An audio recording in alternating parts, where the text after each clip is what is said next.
50 টাকা দিই 50 কোটি টাকার লটারি পাইলাম। আমার যে কত খুশি, কত আনন্দ লাগছে, মানে কি করবো, বলার ভাষা আমার নাই। তো রুমে আসছিল 4 জন, 3 জনে লই গেছিলাম। এত টাকা কেন নাই না, সব তোর 3 জন 4 জন মিলে যাই, এত টাকা আনতে তো না একলা। তো সব তো তার লেগে আমার ডাক দিল,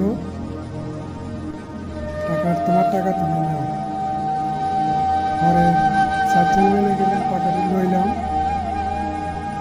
নেওয়ার পরে টাকাটি যখন বস্তা ঢুকাইলাম,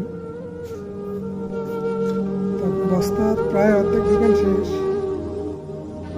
তখন যে রুমে যারা রাখে গেছিলাম, হয় কিরে ডিউটি যাবি না? তখন যে মেজাজটা এত গরম হয়েছে, তুই এত তাড়াতাড়ি কিনলে রাখবি না, ঠিয়াটি রুমে আনতাম, তারপরে তুই ডাক দিতি। মেজাজটা এত গরম হয়েছে, আর স্বপ্ন স্বপ্নেই থাকি গেল।